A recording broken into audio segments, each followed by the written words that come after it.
안녕하세요. 오늘은 우리 지난 시간에 썼던 것들은 이제 숨쉬기 운동, 그죠? 우리가 숨을 쉬려면 어떻게 해야 되느냐? 폐 같은 경우는 근육이 없기 때문에 갈비뼈, 그리고 이제 늑골이라고 부르죠. 횡경막, 격막, 그러니까 가로막이라고 하는 얘들이 움직여주면서, 그죠? 그러면서 들숨과 날숨이라고 하는 어떤 숨쉬기 운동이 가능하다, 그죠? 그 내용들을 했었어요. 그래서 어쨌든 바깥쪽에 외부 공기가 나한테 들어왔단 말이에요. 그 이후의 일은 어떻게 될 것인가? 그게 이제 오늘 하는 내용입니다. 그래서 제목을 폐와 조직세포에서의 기체 교환이라고 불렀는데요. 옛날에 이제 가르치는 방식으로 한다면 이제 외호흡과 내호흡이라고 하는, 그죠? 그러한 내용으로도 얘기를 해줄 수가 있을 것 같아요. 자, 그래서 이 부분, 그러니까 숨쉬기 이후에 일어난 일들을 한번 알아보도록 하겠습니다. 여기 이제 그림을 그려놓은 것은 폐고요. 여기 들어온 공기가 우리한테 이제 결국 가야 되는 것은 뭐예요? 우리 온몸에 있는 세포들, 조직세포들이거든요. 그래서 여기 이제 조직세포들이 존재하고 있어요. 세포에 핵도 그려놨죠? 그죠? 핵이고요. 일단요, 제가 요 빨간색을 우리가 이제 산소라고 합시다. 산소가 들어옵니다. 그죠? 산소가 들어오게 되고요. 산소를 그냥 O2라고 쓸게요. 산소가 들어오게 되고요. 자, 이 산소는 어떻게 될 것이냐? 폐로 들어오게 되면, 폐라고 하는 것은 굉장히 많은 수의 폐포들로 구성이 되어 있었다고 했고요. 그 폐포는 수많은 모세혈관과 인접해 있어요. 그래서 폐포와 모세혈관 사이에 상호작용이 일어납니다. 어떻게 일어나느냐? 어떻게 돼요? 이 폐에 있는 산소가 모세혈관으로 확산되는 거죠. 그때 어떻게 얘들이 이동합니까? 라고 할 때 이 방법은 확산이라고 하는 방법이고요. 쉽게 얘기하면 산소가 기본적으로 폐에서의 농도가 높잖아요. 그죠?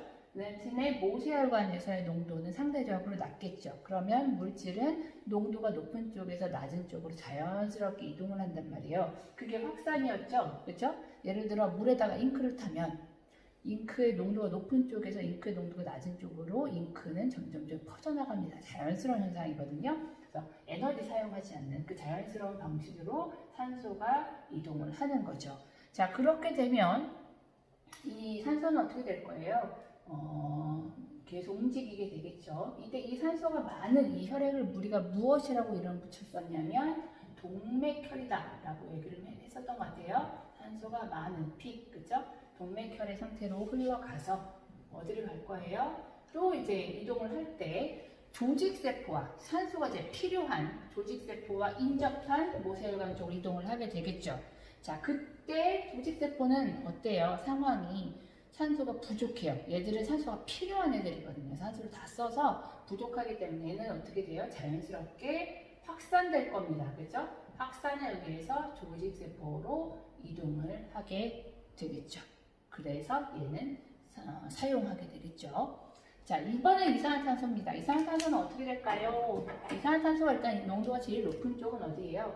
조직세포입니다. 조직세포에서 만들어진 이산화탄소가, 그죠? 이산화탄소를 우리는 CO2라고 이제 씁시다. 여러분들이 이제는 이런 분자식을 쓸 수 있다는 게 참 좋습니다.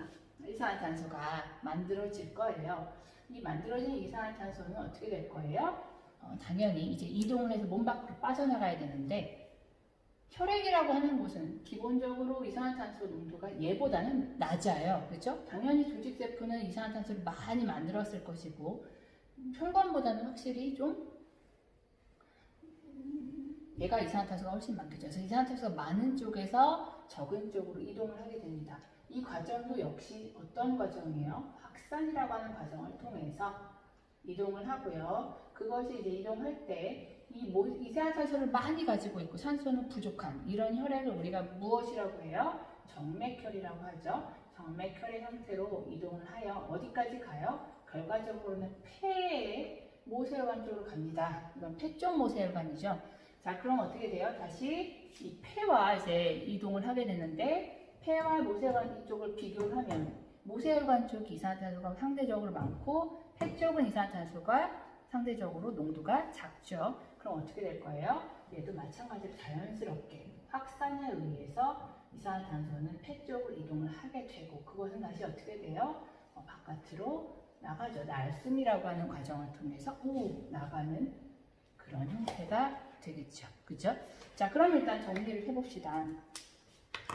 폐포와 모세혈관에서의 기체교환, 그리고 모세혈관과 조직세포의 기체교환 두 가지로 나눌 수가 있는데요. 일단 폐포는 어때요? 산소가 많고 이산화탄소는 부족한, 적은 곳입니다. 그래서 O2 농도 높다. 여기는 낮다. 그래서 어떻게 해요? 이산화탄소는 이렇게 이동을 하게 될 것이고요. 그죠? 반대로 여기서는 이산화탄소는 어때요? 이산화탄소 농도가 상대적으로 높은 거는 모세혈관이에요. 그죠? 그래서 여기가 CO2 농도 높은 곳. 그죠? 그래서 낮은 쪽으로 이동을 하게 되겠죠. 그죠? 이게 이제 폐포와 모세혈관에서 일어나는 기체교환이고요. 이것을 우리가 무엇이라고 부르냐면 외호흡이라고 부릅니다. 상대적으로는 바깥에서 일어나는 호흡이니까요. 자, 그리고 저쪽도 한번 볼까요? 이것은 이제 조직세포고요. 조직세포와 인접한 모세혈관에서 일어나는 기체교환입니다. 이 경우는 조직세포가 어때요? 이산화탄소 굉장히 많아요. 지금 얘가 세포 호흡하고 이산화탄소를 많이 만들었거든요. 그래서 이산화탄소 농도가 높고 여기는 상대적으로는 낮아요. 그래서 이산화탄소 어떻게 해요? 조직세포에서 모세혈관 쪽으로 이동을 하게 되고요. 산소는요? 산소는 지금 싣고 왔어요. 그러니까 여기는 산소 농도가 높거든요. 이것이 어떻게 해요? 조직세포는 산소가 부족한 곳이니까요. 이 산소 농도가 낮거든요. 그래서 이것이 이렇게 이동을 하게 되겠죠. 어쨌든 얘와는 비교했을 때 안쪽에서 일어나는 기체 교환이기 때문에 이것을 우리가 내호흡이라고 부릅니다. 자, 이렇게 정리를 하시면 되고, 자, 어쨌든 이 안에서 이제 원리도 좀 생각해 볼 수 있어요. 이 기체 교환 어떻게 일어납니까? 이 원리를 어떻게 생각하십니까? 요거는 좀 우리가 좀 알아두실 게 좋을 텐데, 전반적으로 전체 어때요?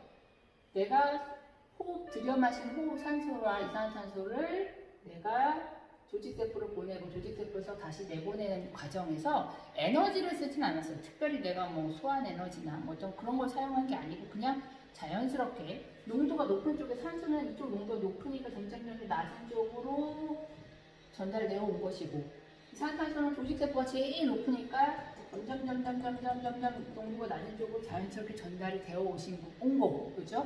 그런 거거든요. 그래서 이것을 이제 확산이라고 부르죠, 그죠? 이것도 한번 정리를 해주시면 뭐라고 쓰는 게 좋으냐?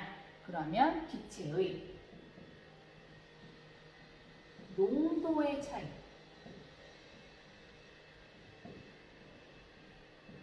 고등학교 가면 이걸 분압이라고 표현을 하긴 했는데 확산. 이게 이제 기체 교환의 원리가 되는 것이죠. 그래서 요거까지 잘 알아두시면 될 것 같고요. 특별히 이쪽을 외호흡, 이쪽을 내호흡이라고 하더라 라고 하는 것까지 생각을 해주시면 좋겠습니다. 한 가지만 더 가볼까요? 자, 얘는 조직세포. 이제 앞으로 어떻게 될까요? 이건 좀 생각해 볼 필요가 있는데요. 얘는 산소를 받았어요. 받았으니까 이 산소 어떻게 씁니까? 4단원의 기억으로 돌이켜 보시면 세포들은 이 받은 산소를 가지고 무엇을 하나요? 지금 기본적으로 이 세포 안에는 영양소가 있어요. 우리가 소화를 통해서, 소장에서 흡수해서, 심장을 통해서 온몸으로 보내준 그 영양소를 가지고 있었거든요. 그죠? 이것을 무엇으로?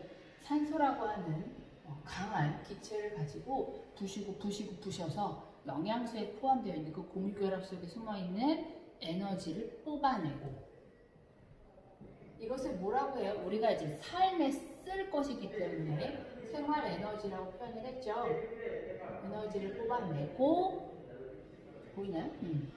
나서 그 다음에 남은 노폐물들을 만들겠죠. 그렇죠? 그래서 그것이 영양소, 이산화탄소와 그렇죠? 그리고 물이라고 하는 형태로 나올 것이에요. 그렇죠? 이 이산화탄소가 다시 어떻게 돼요? 다시 바깥으로 나가는 그런 형태가 되는 것이겠죠. 그죠? 그래서 이렇게 전체적인 호흡의 전 과정을 우리가 바라볼 수 있겠고요. 이것을 뭐라고 그래요? 세포가 하는 호흡이다. 사실 호흡의 정확한 의미는 이 세포호흡인데 이것을 이제 세포호흡이라고 부르고 얘가 우리가 알고 있는 그 호흡의 정확한 정의가 되겠습니다. 세포호흡의 정의는 에너지를 세포가 필요한 에너지를 꺼내는 사용하는 그 과정을 우리가 세포호흡이라고 들었던 것이죠. 다음 시간에 어차피 다다음 시간이군요. 배설을 하기 때문에 한 가지만 더 얘기를 하자면 이때 이제 영양소가 우리가 탄수화물이나 단백질을 쓰는 경우라면 이걸로 탄수화물에 지방을 쓰는 경우라면 이걸로 이제 끝나긴 하는데 단백질을 쓰는 경우는 사실 여기에 노폐물이 또 생깁니다. 그게 이제 우리가 얘기하는 요소라고 하는 다음 시간에 걸러내야 될 그 배설을 해야 될 그 노폐물이 되고요. 그것을 처리하기 위해서 이제 우리는 이제 배설계를 다루게 됩니다. 활동 정리하기 한번 풀어볼까요? 산소와 이산화탄소의 농도를 비교하여 네모 안에 부등호를 넣고 이를 바탕으로 산소와 이산화탄소의 이동 경로를 써보자. 한번 풀어볼까요? 거기 정리하기. 뭐라고 하시면 될까요? 네, 보시면요, 이제 두 가지 기체가 있죠. 대상은 산소, 이산화탄소 둘 중에 하나고요.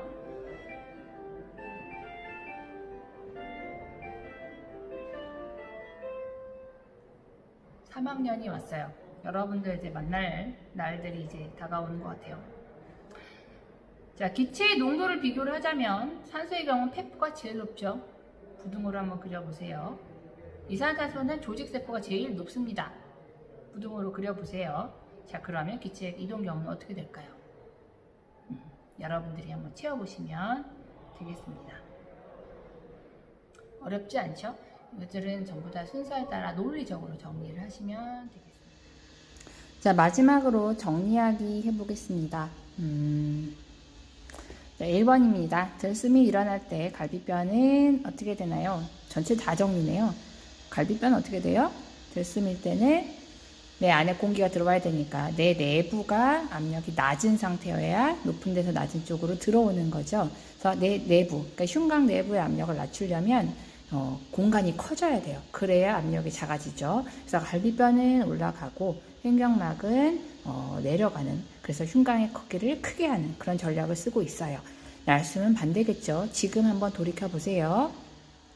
자, 폐포와 모세혈관 사이의 기체 교환이 일어나는 원리는 에너지를 전혀 사용하지 않는다 그랬죠. 그래서 이것을 확산, 그러니까 그냥 농도가 높은 쪽에서 낮은 쪽으로 자연스럽게 물질이 이동하는 그러한 원리를 사용합니다.